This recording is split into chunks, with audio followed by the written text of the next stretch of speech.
being here to Building the Future, talking about young professionals in the Community Action Network. I am really excited to introduce our presenter, Holly VIII, newly Mrs. Holly VIII, by the way. She just got married a couple weeks ago, introduced herself the other day using her maiden name, but she is Holly VIII, joining us from West Fargo, North Dakota. And her and I are going to be kind of tag teaming this session. And this is the first time we've ever done a hybrid session together. So thank you for being here for our experiment. But Holly, I will go ahead and turn it over to you. Awesome. And you guys can all hear me fine? Yeah, we can. You guys good? Okay. You can hear and see? Okay. Is it almost a little too loud? Yeah, okay. Good timing. It's almost a little too loud, Holly, but tech is here. They're going to fix it. And go ahead. Okay. All right. I'll be quiet for a little bit. Okay, so oh yeah, I even have the wrong last name on this slide, don't I? I got my old name on there. I don't have my new name. I go by both names, Holly Papineau, Holly VIII. I'm still trying to figure it out. But we're going to talk about how young professionals are shaping community action. We are going to, this is just like an outline of kind of the presentation today. We're going to be using Menti, and I've used Menti as a participant, but I haven't used it as a presenter. So hopefully it all goes right. If not, we'll just figure it out as we go. Okay. So as we did at the beginning of the conference, we're going to say the promise again. So I'll just get started. The promise of community action. Community action changes people's lives, embodies a spirit of hope, improves communities, and makes America a better place to live. We care about the entire community, and we are dedicated to helping people help themselves and each other. Thank you for that. Okay, so we're going to do like a little introduction of who we are, but we're going to go deeper into who Andrea and I, but see, I got the right name on this slide, Holly VIII. I'm considered like the young professional in the group between the two of us. My title is the programs director, and I've been in community action for 6 years. Right now, my main job is the SSVF program lead, so that stands for Supportive Services for Veteran Families. We have that program statewide in North Dakota. Lastly, I'm the Region 8 YPAC representative, so that's why I'm here today. I'm the Young Professional Advisory Committee representative for Region 8. And I know everybody wants to know, everyone's thinking it, but they don't want to ask. I'm 28 years old. And then Andrea, I'll let you go. Yeah, hi everybody. Andrea Olson, as Holly has affectionately dubbed me on the slide. I am what she calls a marinated professional.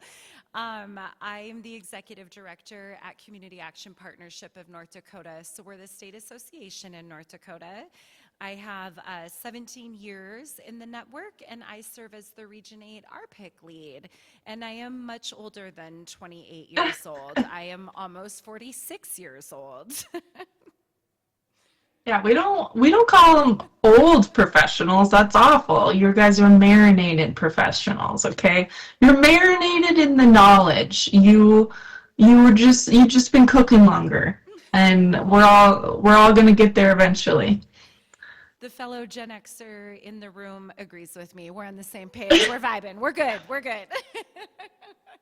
You're just cooking. You've just been cooking for a while.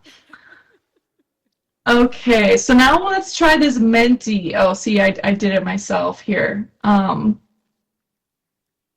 Okay, how do we do this? We use, we're going to use this QR code, right, Holly? Yep, you can either use the QR code or go to menti.com and then type in this code. So you could do either one. So this is, I'm just asking who's in the room today. It's working.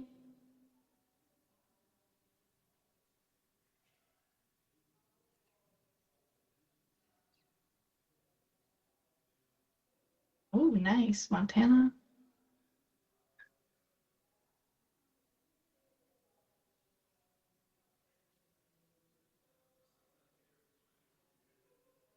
Who else is from North Dakota? Oh, I guess the girls. Yeah. Yes. Nice, Good nice. job, girls. Thank you. Awesome. Well, we don't have anyone from South Dakota, Utah, or Wyoming, but I love the one person from Montana. I'm originally from Montana, so shout out to you guys. All right, now the second question in Menti. What is your age range? Just so we get a vibe. Oh, okay.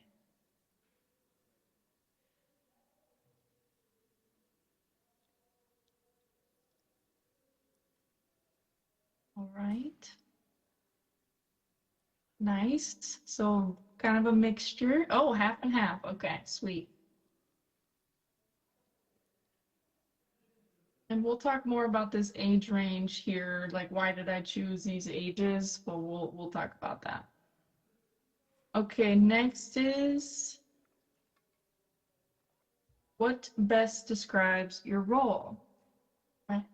Okay.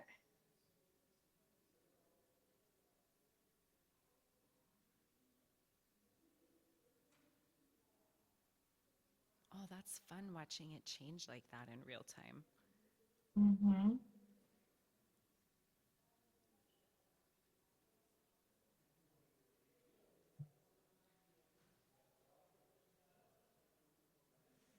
Nice.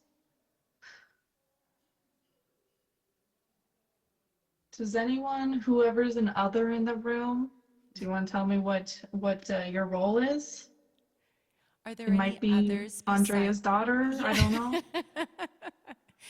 Are you guys the only others, probably? Yeah.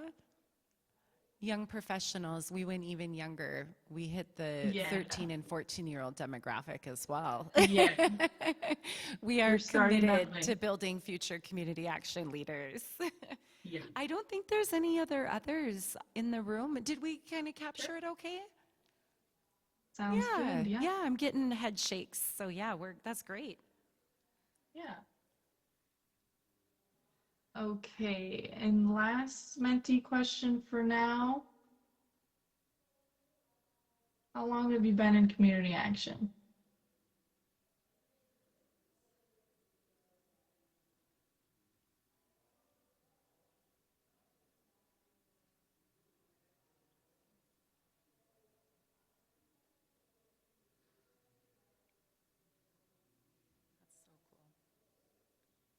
We got some marinated people in the group here. 31 years. Nice. That's awesome.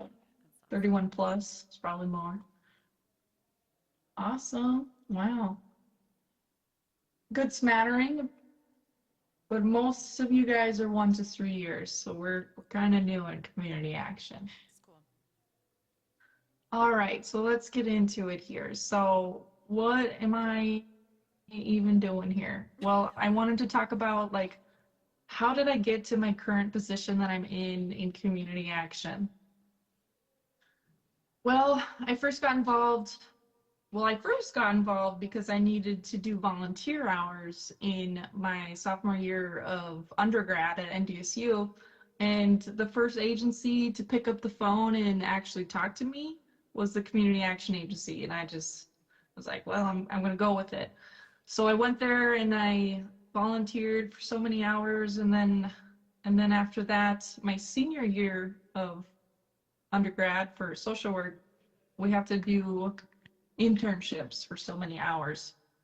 I was like, well, I already did my volunteer hours over at Community Action, so I might as well see if I can do my internship there. And I did.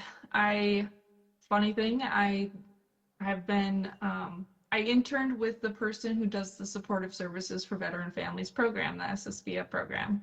So I've kind of been involved in SSVF since 2019. I got my undergrad in 2019, my bachelor's in social work. And then soon after I graduated, I got a job with that same agency. So I started there as like a frontline person. I'm working with clients, and then I kind of I showed my value, I guess. I did good work, and then I got kind of promoted to the SSVF program, veteran program. I was a case manager working with clients there. Year or two later, I started kind of becoming a supervisor. So I was supervising the other case managers working in the veteran program. During my time at the agency, my boss came to me and was like, hey, do you want to do CCAP? And I'm like, I have no idea what CCAP is, but yes, I want to do it. Why not? That sounds great. So I was like, yeah, I'll sign up for CCAP. And that opened up more opportunities. So especially with CCAP, like throughout my employment with the local agency, they sent me to all over the place. They sent me to Sacramento, went to Boston, I went to Washington, D.C. multiple times. I've been in New York City, Seattle, Atlanta, Minneapolis, Chicago, Denver, and I'm going to go to Detroit for the NCAP convention here. A lot of that, some of those had to do with getting my CCAP, so I appreciate that. And then in 2021, while I'm doing the CCAP process, I was like, you know what, I'm going to go back to school. So I know it was like terrible timing, but I went back, I went to UND, University of North Dakota, for my master's of social work. I was able to do that online, virtually.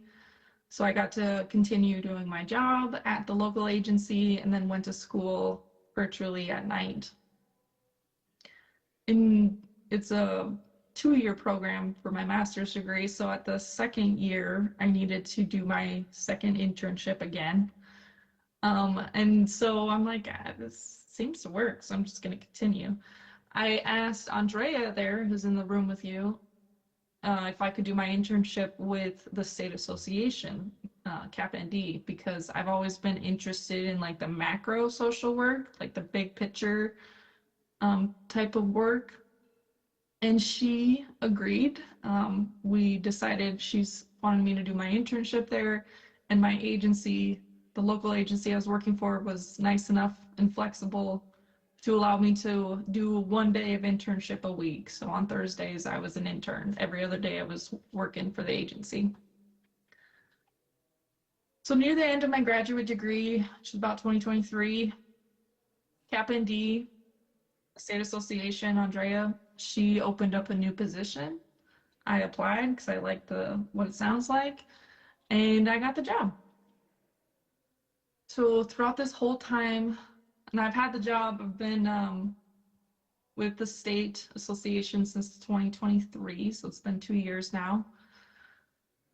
So throughout my whole time with like the traveling that I was doing, I was able to make connections with other people in the network throughout the whole nation, including other young professionals. And I was in Boston when the discussion of a young professional advisory committee started. So in early 2024, the YPAC representative, YPAC being Young Professional Advisory Committee, the representative left her employment, and so the position was open, and I asked if I could be a part of it, and Region 8 elected me to be the YPAC representative. So I've been doing that since early 2024, and I am your guys' Region 8 representative and having this opportunity. And so like you can see in these pictures, this is just some of the things that I've put together, all sorts of things we got to do. This picture with all of us with the background, those are all the other YPAC representatives. I know everyone wants to know this little guy in the corner here, his name's Blue. He's our little mascot. He's the one that's chewing on something out there that I'm just gonna ignore. All right, and now, so I just want to give you like an overall, like, how did I get here and how did I get to these opportunities? So then I wanted to do the same for Andrea. So Andrea, take it away. Yeah, sure. I just want to say that watching Holly start at the local agency as an intern working in the SSVF program with veterans, to now she administers the program statewide for us is just so super cool. I'm very proud of her and all of the great work that she's done. So I didn't have a group like YPAC when I was coming up in the network, but I graduated from college with, I have a bachelor's in sociology. I have a master's degree in public health and human services administration. I started working with the State Association and Community Action in 2008, and I was working with the Individual Development Account Program, a match savings account for people who are experiencing poverty. And I just totally fell in love with association work. Prior to coming to the association, I was the director of a homeless shelter and a food pantry. And that just was a lot of like a lot of crisis, and I wasn't good at it anymore. It just got to be too much for me, and really found my home at Community Action.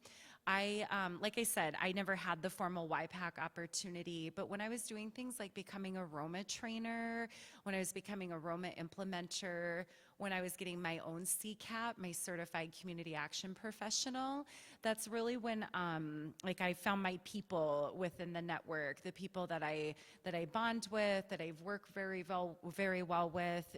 Josiah is your state association director in Colorado, and he's just been a huge mentor to me in my community action career. So yeah, and I've been serving as the Region 8 RPIC lead since its inception, and that's given me an opportunity to have network and to have growth within my own community action career. So yeah, that's how I got where I am. Thanks, Andrea. Yeah. Okay, so next we're going to talk about, so there's two things. There's YPAC, which I've been referencing, Young Professional Advisory Committee, but then there's also YPC, Young Professional Cohort. So the cohort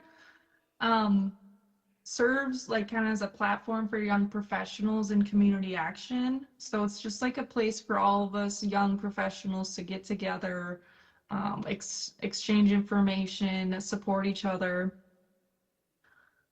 It is open to individuals aged 18 to 35. So that's why I asked the first question of, are you under 35 or over 35? Because if you're under 35, you can join YPC and join our meetings. During the monthly meetings, every month we discuss like relevant topics, share insights, and just have an open conversation about what's going on, in our region, in our state. And it's really good. So I just wanted to show you, these are some of the trainings we did in just in 2025. There was a training on navigating higher education while being in community action, lessons from successful agencies for fundraising. That one was interesting. They did a grant writing panel and exploring nonprofit boards. So this is just like some examples of the things we talk about monthly. Usually about once per month, we don't have a training topic. We just kind of get together and talk as amongst a group and see how we're feeling. So if you want, please scan the QR code. That will take you to like a Google sheet. That's how you sign up to get the newsletters. So all that's going to do, like, you don't sign up for YPC, that just signs you up to get the newsletters every month so you can see when the meetings are, what they're going to be about, and all that. I try to join the YPC meetings as much as possible. And then next, like I've talked about, is YPAC, Young Professional Advisory Committee. So that's where I come in. So YPAC represents the voices of the young professionals in community action. So we are that gray region. We are Region 8. So all those states in the gray, that's what like I represent. And this is kind of how it's split up nationwide. And there's 10 different regions nationwide. So we have 10 representatives plus one that's at large. So someone that's just in the network that has great connections and is a great young professional. We vote one of those people in. YPAC offers guidance in establishing a young professional group. So like we have YPC on a national level. My job is to help facilitate making a YPC in Region 8 or maybe in your state. So the purpose of YPAC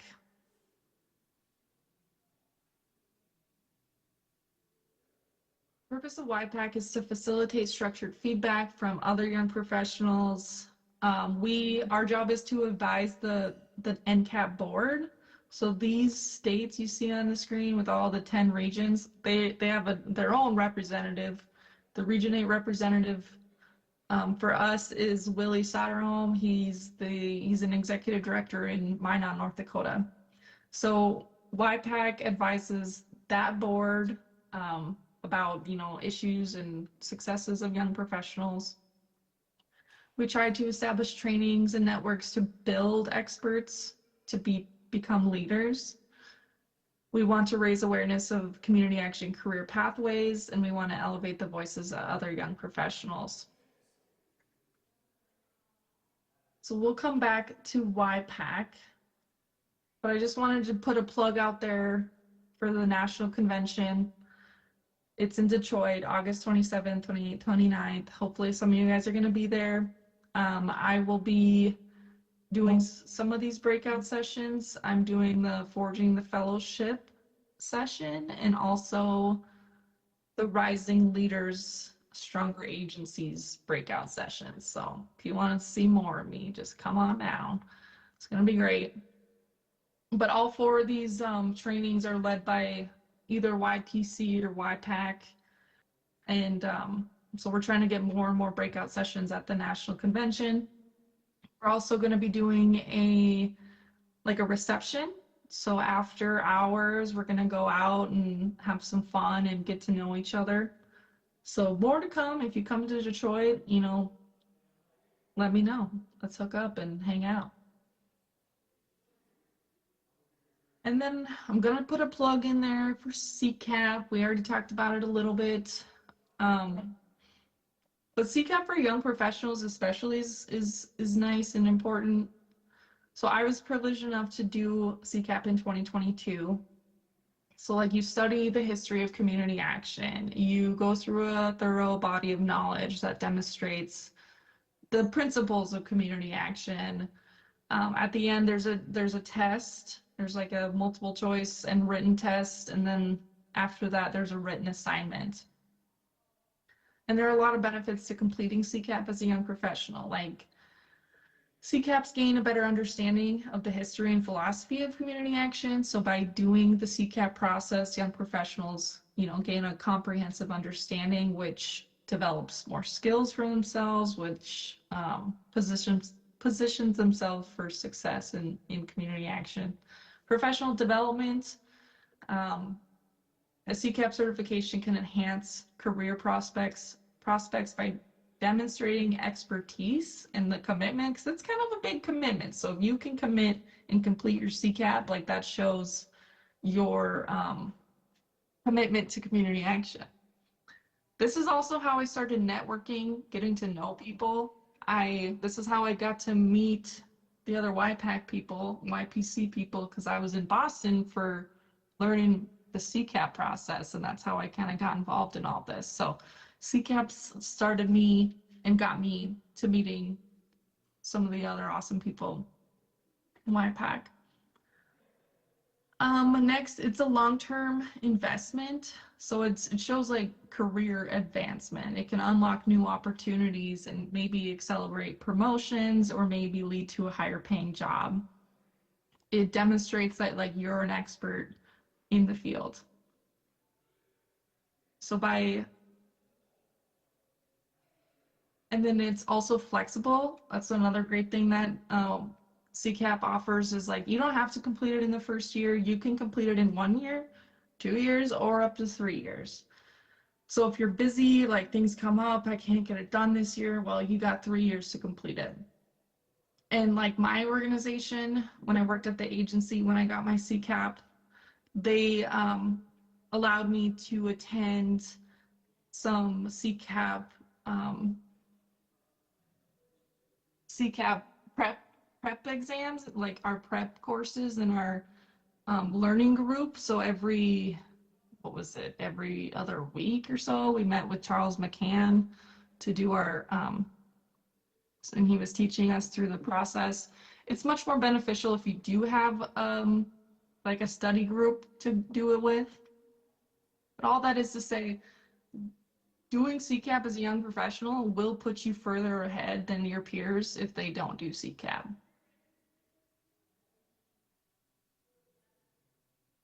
Okay, so next we're going to talk about the RPEC, and I'm going to hand it over to Andrea. Yeah, thank you, Holly. So our pick again is the for Region 8. It's the 6 states in Federal Region 8. So North Dakota, South Dakota, Montana, Colorado, Utah, and Wyoming. And the RPIC is the funding for all of the state associations, and it's a conglomerate. It's the state associations that work in partnership with the state offices. Like in Colorado, your state office is DOLA. In Montana, it's Juliana Campbell's office. I can't remember the name of it right now. And then in North Dakota, it's at the Department of Commerce. So all of the state administrators and all of the state associations, we work together on a regional level to do training and technical assistance. So like this conference that we're doing has a lot to do with RPIC. We have an online learning academy called Moodle. That all comes out of RPIC. So really just a cool partnership of our 8 states that, oh, thank you for that, Holly. Just a way for all of us to share resources, to not have to reinvent the wheel. So the RPIC, we've done trainings, all of these just within the past year or so. We just did a training on the CSBG annual report, tripartite board governance, strategic planning. If anybody is interested in being a Roma trainer, results-oriented management accountability trainer, the Region 8 RPIC, Josiah, myself, all your state association folks within those 6 states, we really want you to be Roma trainers, and we're really here to support you in that process. And shameless plug for CCAP, we really want you to do CCAP too. So we're here to be supportive in any way that we can. But Holly, I think that's all oh yeah, thank you. If you want to scan this QR code, see, here's the generational difference. I never remember to put in a QR code, and Holly's like, I got you. So if you're interested in getting the Region 8 RPIC newsletters, please scan the QR code, and we'll put job postings in there sometimes from the different states, different training opportunities. We obviously plugged the conference, but like we'll let you know like when CCAP is going to be starting again, and we'll be talking about YPAC as well in there. So yeah, you're all welcome to attend. We also have the Region 8 Moodle Academy. So like if you were on the Region 8 RPIC website, region8rpic.org, you can access the Moodle Academy, and it's a free online learning platform, and it's free to all of you as employees of CSBG eligible entities, community action agencies all across the region. So yeah, I think that's all I would say about RPIC, Holly. Thank you. Yeah, thanks. We always want to plug that. There's kind of low attendance, so we always want people to sign up for the newsletter. Absolutely. So let's get into more young professionals, I guess. More young professionals in action. So I just wanted to give some like examples and highlight how young professionals are out in the world today. So there are more than 4 of them. I know there's only 4 listed on the screen, but there are more than 4, but this is just the 4 I chose to talk about today. There's a huge variety of young professionals in our network with what we do, with our job in our titles. So I don't want you to think that YPC isn't something I could be a part of or not something I could join because I do this for the agency or I do only do this. Because all of us come from very different parts of community action. We all bring a different perspective. So Wendy B, she is my predecessor for Region 8 YPAC. She did end up leaving the network for another opportunity. But I just wanted to point out Wendy, she's within the age range as a young professional. And she was the executive director of the South Dakota State Association. A very young executive director, but she did amazing while she was in her role. So that's not something you see every day, but like it is possible for young professionals to have that executive director position. Lana is one of the YPC founders, really. She was kind of there in Boston when we started talking about this. She led the charge. When I first met her, she was an executive assistant at a local community action agency in Georgia. But since then, she's gotten a job with NCAP, the National Community Action Partnership. So that's really cool to see her kind of move up. Emily Nolan, she is another founder of the Young Professional Cohort. She and Lana like paved the way for YPAC and YPC. I'll forever owe her. So like Emily, if you go to the YPC monthly meetings, you'll see her. She's like the co-president, and I'm also doing one of the breakout sessions in Detroit with her. She works at the State Association in Ohio. And then Jesse is one of my YPAC associates. He represents Region 4, and he lives in Alabama. I always like to bring up Jesse because he is an IT systems administrator at the local community action. And I love that he's part of YPAC because he works in IT, but like his leadership, his supervision saw that he was a leader and they nominated him for this YPAC role. It's like, I don't know about you, but I don't see a lot of IT specialists going about and like taking on more responsibilities and doing things. So literally anyone in the network that fits in the age range, like can become a young professional, like join the YPC, maybe become a YPAC representative. So we come from all over. And these are just a few, like I said, but I'm lucky enough to get to know them, and hopefully I will continue to lean on them as we all continue in community action. I talk to Lana all the time, and Emily, we bounce things off each other. And then, like, these people are all over the nation, but I've still gotten to know them. So it's, this is kind of how you build your people. So we're going to talk about like how do you engage young professionals? Like that's the crux of this training is like, okay, there's young professionals, but like how do we move them to a next level? How do I as a young professional get seen as a leader? Or if I'm like a marinated professional, how do I get more young professionals in and taking on like leadership roles?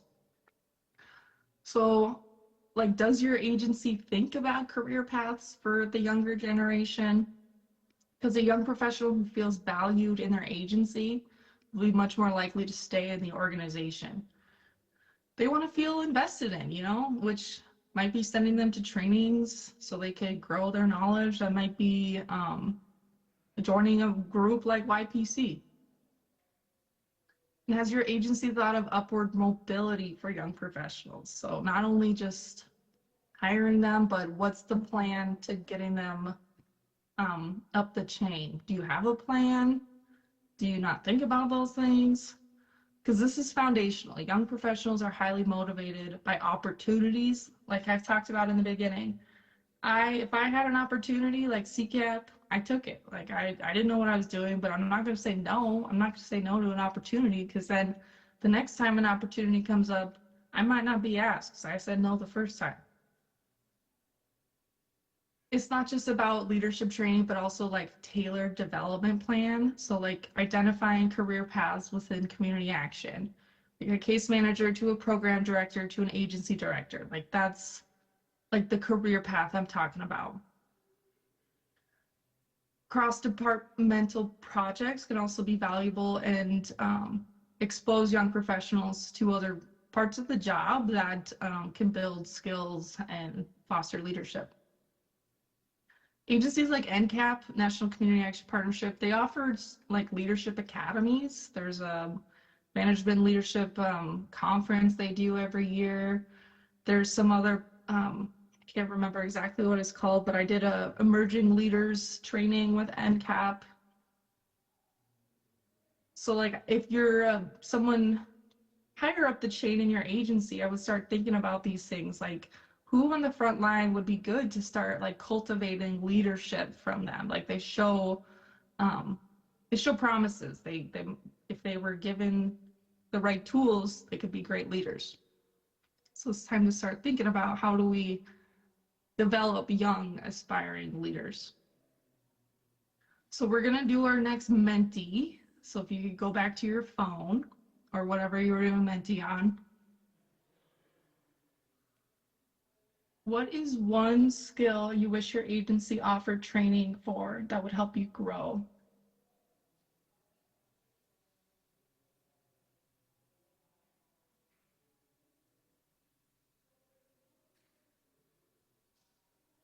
Anybody? I'm looking. I think it was not letting, like, I'm not getting a prompt. Oh, nope, there it is. There it is. Are you guys getting it now? Okay, we got you.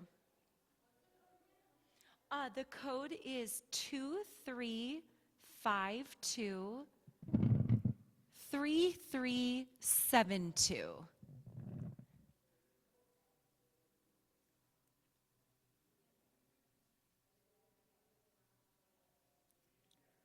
One skill.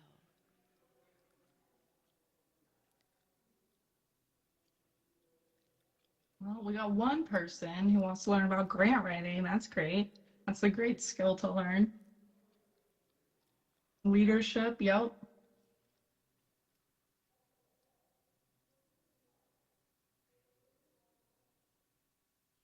Financials, yes, that's Yep, huge. totally. Strategic planning, that's a good one. I don't even know what strategic planning was until I was like 4 years into the job. Organizational budgeting basics, advanced data analysis, these are Oh, great, you yeah. guys. Scenario planning, yep, yep. Data analysis, That's super cool. awesome. Yeah, these are good because these are things you can take back. Like if you're a marinated professional, you can take back if you're like, these are the things that our frontline staff want to learn. Mm-hmm. Can we find trainings to talk about grant writing and financials and data analysis and those sort of things? Connecting with your community, yep. Mm-hmm. Yeah, it's a big one. Financials, boy, I've been doing this for 6 years and I'm still trying to like I'm a social worker, I'm not an accountant, but I need to learn these things, right? So I have a better understanding of the programs we run because now that I kind of run the SSVIA program, I need to know what's our financials doing? Are we looking good? Are we going to run out? Are we going to have too much left over? So it's just a lot of learning when it comes to financials. Holly, Data analysis. I'm Yep. sorry. I'm just going to add really quick that Whipley is here. They're one of our vendors, and Whipley does uniform guidance training. And if you are newer to the network, I totally encourage you to try to attend a Whipley uniform guidance training because it's all about why we have to follow so many rules and regulations with federal funds, lots of terminology. And uniform guidance training is something that I've done, I don't even know how many times throughout my tenure, and I always learn something new. So I would just encourage the less marinated folks, to borrow YPAC's in term of endearment, to really check out uniform guidance training. It changed my life and changed how I understand how to work with federal funds. So, and we had some folks that say they were interested in financial training. So Holly, thank you. I just wanted to make sure that plug was there. Yeah. Yeah, no, I just did the Whipley uniform guidance a couple weeks ago and I mean my head's still spinning about what we all learned, but it's so much good stuff. Like things like I'm connecting more dots that I just didn't understand before I went to uniform guidance. So now I'm like, okay, I'm getting all more pieces to the puzzle here. But yeah, thanks for participating in that. So it's incredibly important for young professionals in the network to understand the national partners we have. So we're all part of NCAP, the partnership. We know kind of what that is. I mean, but these other ones are kind of less known if you're like a frontline staff person.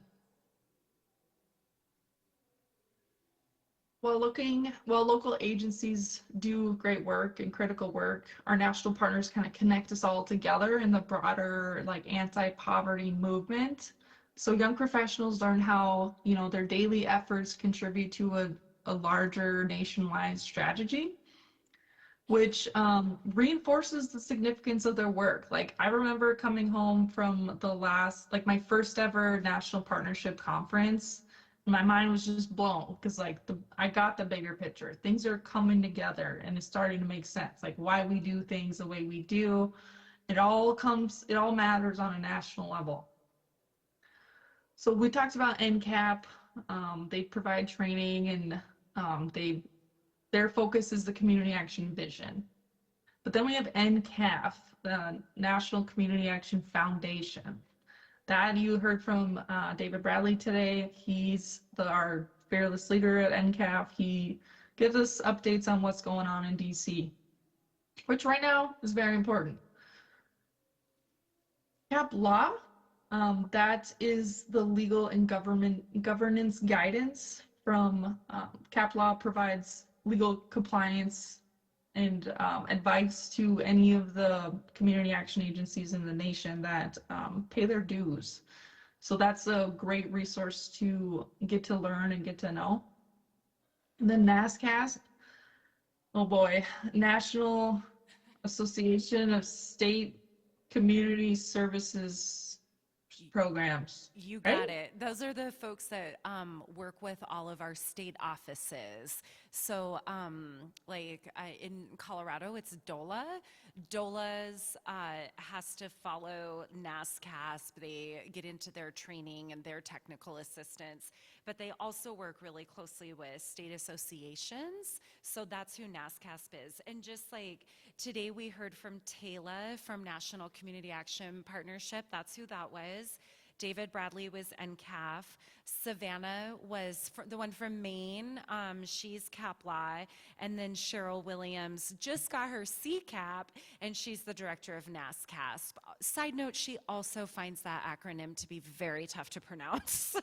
We just talked about it today, Holly. Yeah, I know. I know what it is, but it's like it's like cats. It's like pss, pss, pss. That's what it is. I'm doing my NASC. Pss, pss, pss. Yeah. But all this is to say is like get to know the national partners because you're gonna get a better understanding of why we do what we do in community action and the resources you have at your disposal to make your time in community action worthwhile.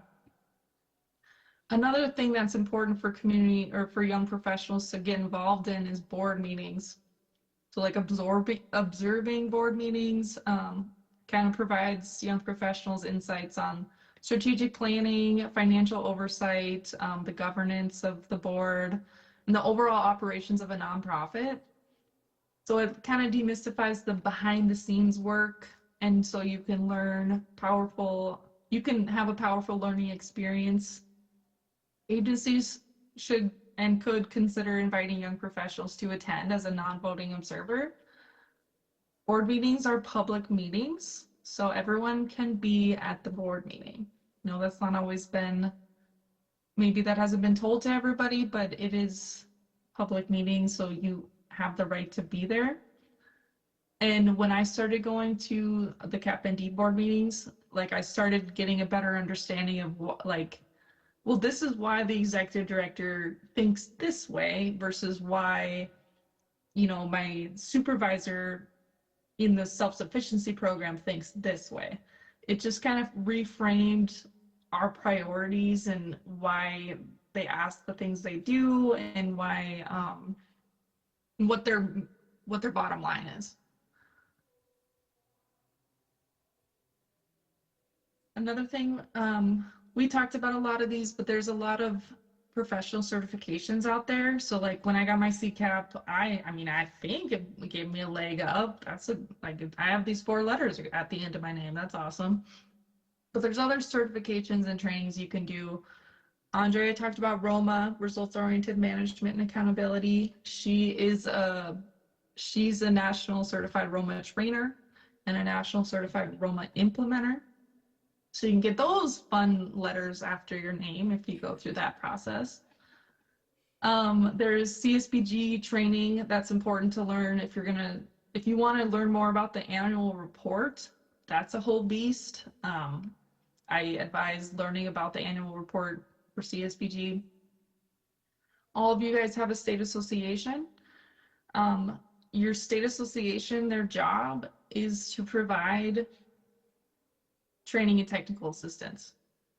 So we are always going to have more trainings that come up that we put out, and that's why we want you guys to sign up for our newsletter, because that's how you're going to learn about our trainings that we put on. So CapND in North Dakota, we do trainings, but all the other state associations does trainings as well. So that if you attend those trainings, you'll get to learn more of a bigger picture. There is the Pathways to Excellence certification that is more geared towards agencies. So an agency can get they are tiered for their Pathways of Excellence certification.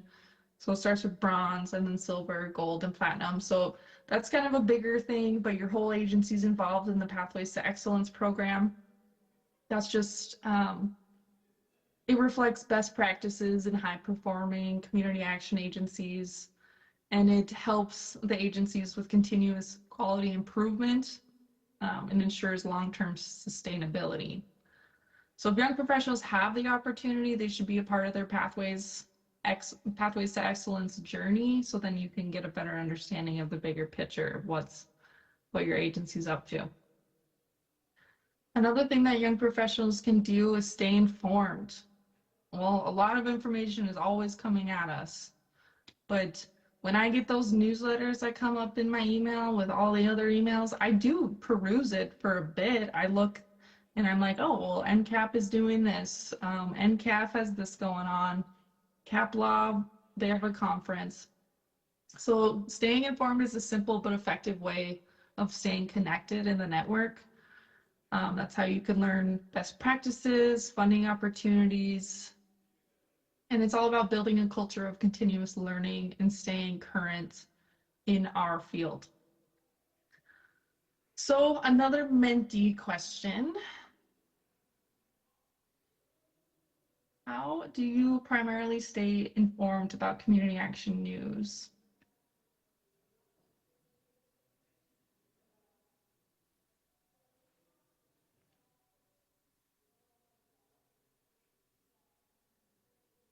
We've got some sort of slow internet in the room, I think. Oh, here we go.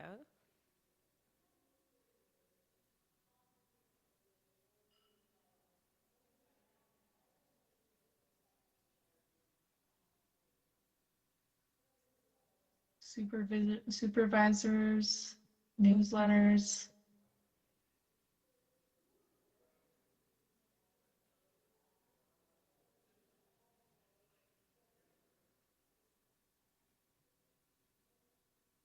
All right, well, 4 of you guys said colleagues or supervisors, which isn't a bad thing. But when you only rely on your colleagues and your supervisors, you could easily miss something and they could easily forget to tell you something. So, no offense, Andrea. She's my boss. None but taken. None taken. Like, I just, for example, in SSVF, I've sent all sorts of information about SSVF, and I don't want to be like the gatekeeper of this information. I want to be able to share it. So, like, I tell the case managers in the SSVF program, like, go to the national SSVF website. Like, all the information is on there if you want to know more information. Okay, but I highly suggest, signing up for those emails on those listservs. Follow them on social media. We do that nowadays. Everything's on social media. Everything has to be posted.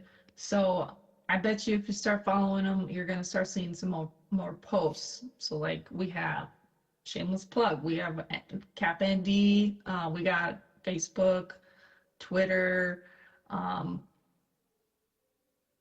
I think we got LinkedIn. We got all sorts of stuff. Yeah, we do. So, like, if you can, like, if you're a frequent Facebook user, go follow your state association or go follow your local agency or NCAP or whoever, because then you'll stay more in the know. Oh, all right. So we're going to talk about like why now? Why do we care about engaging young professionals? Well, it's good to be proactive. Proactive preparation is better than a reactive crisis management, right? Investing in young professionals today isn't just about empowering the individuals, it's also about securing the future of your agency. So I don't know if you've ever heard the term brain drain, but it refers to the loss of skilled or educated individuals from a sector, organization, or region, often seeking better opportunities, compensation, or quality of life elsewhere. Brain drain is particularly a concern for nonprofits because nonprofits often struggle to match salaries and benefits offered by for-profit businesses, making it difficult to attract and retain top talent. So low pay is a major drive of the brain drain phenomena because, I mean, you guys have seen it in your agencies. You got a great worker, they're great at their job, but they leave because they got a better opportunity. They got more pay. Workload and burnout. Nonprofit employees often face demanding workload and tight budgets, leading to burnout and compassion fatigue. Or external factors like government policies, such as expiring charitable incentives or limiting grant funding, can further constrain nonprofits and impact their ability to retain staff. So how to address brain drain? While it's challenging, nonprofits can explore creative ways to offer benefits that matter to employees, such as flexible work arrangements, paid time off, and professional development opportunities. Flexible work arrangements is a huge one. People nowadays, since COVID, we want to be able to work from home. It's not the worst thing in the world to work from home. Or to have flexible hours, like you have to go pick up your kid from school. Well, if you can take that time, go pick your kid up from school, but then make it up an hour later when you get home, that's going to make people like their job more versus being more restrictive in the hours. And like professional development, I'm always going to talk about CCAP because that's kind of how I got my leg in the door. That's how I got to meet people. Another thing you guys can do at your agencies is foster a positive and supportive work environment. So like, and that comes from the top. Your top leadership needs to have a positive and supportive work environment. They need to promote open communication, rewarding employees for doing something good, prioritizing a work-life balance. And agencies, another thing you can do is develop succession plans. Prepare for leadership transitions by identifying and developing future leaders within the organization. So, the need for succession planning. Succession planning isn't just for the executive director. It's about building leadership pipelines at all levels of the agency. And young professionals are that pipeline. So the need for succession planning is, well, it ensures a more smooth transition. So whether it's planned or unexpected, ensuring a smooth transition of responsibilities, preventing disruptions. It maintains momentum. A well-executed plan helps maintain the agency's momentum, which prevents a loss of institutional knowledge and ensuring continuation of programs and services. Succession planning also identifies and develops potential successors, which prevents a leadership vacuum and ensures that critical roles are filled promptly. And a leadership vacuum occurs when there's a lack of clear, effective leadership within a group or organization, which leaves a void. And long-term vision. So investing in young professionals means the long-term vision is going to stay in our purview, and we're going to continue down that straight path instead of veering off. I know from experience that when an agency doesn't have a succession plan, things can go south really, really quickly. And I don't wish that upon any of you guys. So how do we be proactive? Well, young professionals can be proactive themselves. So young professionals shouldn't just wait to be given a promotion or like a golden opportunity. You need to take initiative in the workplace in order to be seen as promotional material. I'm going to stress this again. You need to take initiative. Like if I said no to CCAP, I probably wouldn't be a YPAC representative right now. And you need to seek out things instead of waiting for things to come to you. So seek mentorship. Don't wait to be offered a mentor. Look for individuals you admire and ask for like guidance or interviews with them. It doesn't need to be a formal mentorship program, but you can ask your marinated professionals, hey, can I mentor you? You're my mentor. Volunteer for assignments. Take on projects outside of your comfort zone, even if they're not formal. Like this builds skills and visibility. So if you're the one volunteering, raising your hand, yeah, I'll do it. Your leadership and your supervisor is gonna remember that. Contribute ideas. Actively participate in meetings. Share your ideas, your insights, and propose solutions. I promise you, your boss does not want to hear from you, I don't know. They want to hear, I don't know, but I'll look into it. Or I don't know, but my first thought is XYZ. Bring solutions and ideas to the conversation. Very important. And continuously learning. Like we talked about this, say yes to opportunities, say yes to certifications and trainings. If they don't offer opportunities, bring them up. Say, well, I've heard about CCAP, like, can I do that? Like, bring it up if they don't bring it up with you. This shows leadership, you have initiative, and you want to be a bigger part of the organization. So also, how agencies can support young professionals. So if you're on the other end of this, you need to do intentional cultivation. So like maybe that's creating a formal mentorship program. So like you can take it a step further. Instead of informal mentorship, you can do a formal program, establishing a structured program that connects marinated staff with young professionals. Leadership development programs, we talked about this, but invest in internal and external programs designed to build leadership. Cross-training and job rotation, this one would have been really helpful for me. I feel like when I first started out, allowing young professionals to gain experience in different departments or roles broadens their understanding of the agency. So like spending a day with fiscal, spend a day with weatherization. That's going to help you get a bigger picture of community action in your agency specifically. You could create like a young professional advisory board, because we have one on the national level. Like that gives young professionals a voice and a seat at the table in a formal way. And also keeping succession planning as a dialogue.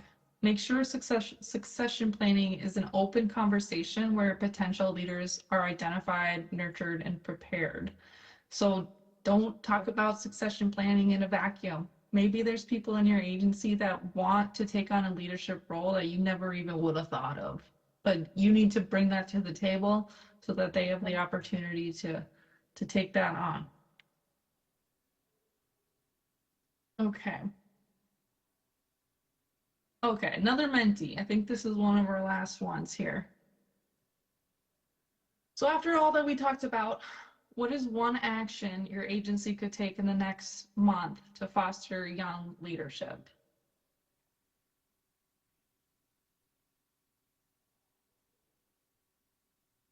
I don't expect you guys to remember everything we talked about, but is there one action item that you can take back to your agency?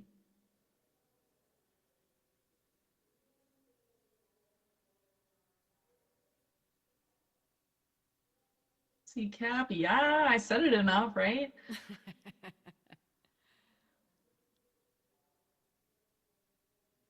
Succession planning, fiscal training, yes, fiscal training is very important. Programs that merge upcoming leaders with senior staff, I love that, yes. Yes, you guys are amazing. I love hearing and seeing this. Tell staff about the opportunity, follow social media. Awesome.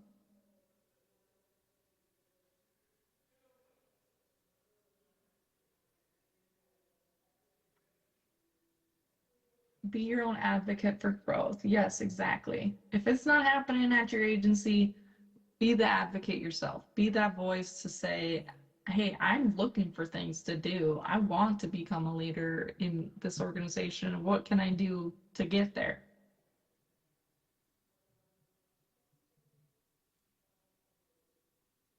Well, I don't know if we're going to get any more responses.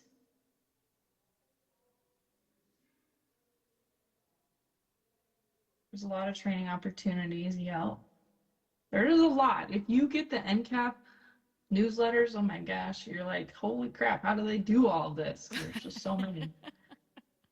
They are a small team, but they put out trainings like no other. They do.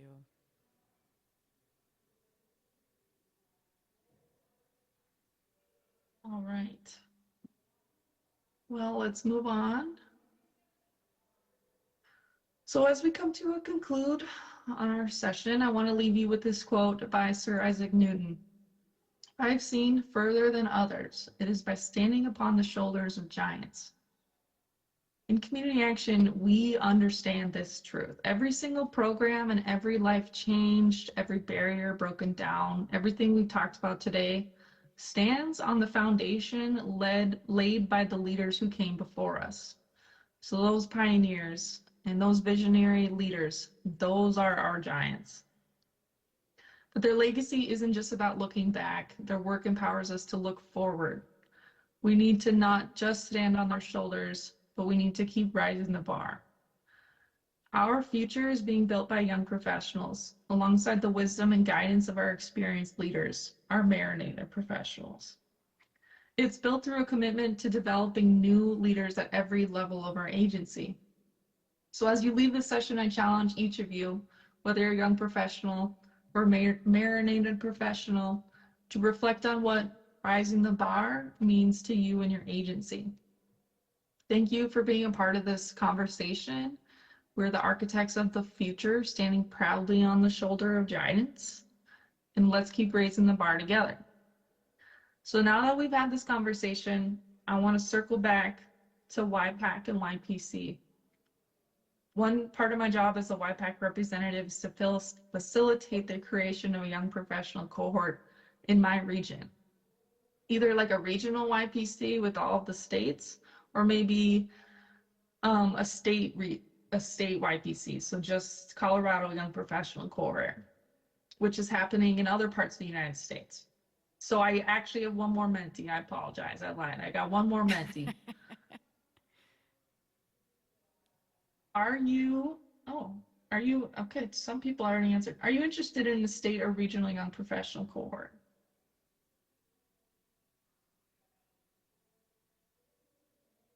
It must have let us advance. That's awesome. Yeah.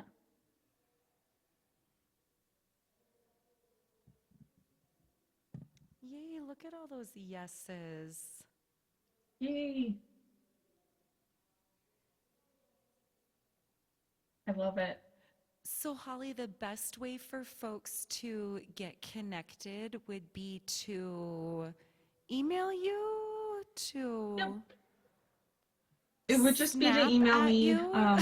I don't have, I should have said YPC and YPAC are newly formed. They've been a thing since about 2021. So we're just kind of getting the ball rolling of what it means to be YPAC representative and what we're supposed to do. And one of my jobs is to create a cohort if we want one in our region. So like my other YPAC representatives, they've created YPC groups in their state, so like Massachusetts or Kansas or whatever. And I tell the group, I'm like, hey, you guys, like, I don't know if you know this, but Region 8 is pretty sparse. There's not a lot of people, there's not a lot of agencies. So I was thinking more of a regional YPC. Cool. So I could probably count on two hands how many young professionals are in the state of North Dakota. So like it's not that many people. But I think it would be more people if we did it at a regional level. So like all of our states joining. So yes, I'm gonna move to the next slide, which has my contact information. Oh, perfect. Thank you. Sorry, I didn't mean to put So the cart before the horse. yeah. So here's my email. It's the best way to get a hold of me. You can call my number as well, but these are the sort of things I'm looking for.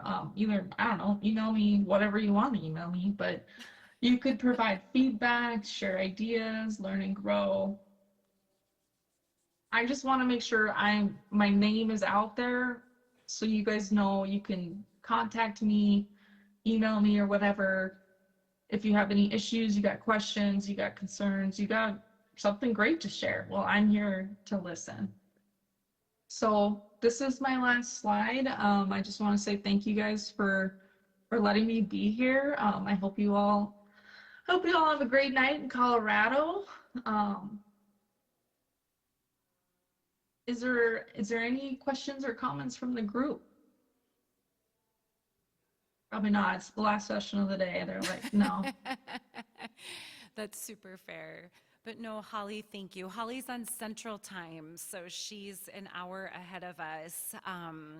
And I know your dog is busy eating a screwdriver behind you. But thank you, Holly, for all of this great information. I can't say enough good things about the importance of YPAC and YPC. We really need leaders and future leaders within community action. So look into it if you're interested. Want to thank you guys for being here as well. Want to thank everybody who is joining us online. Thank you so much for being here. And we'll see everybody in the morning. Thanks, you guys. Holly, you can't hear it, but people are clapping. Oh. Have Okay. great nights and wish us luck shutting down this technology. Yes, thanks, you guys.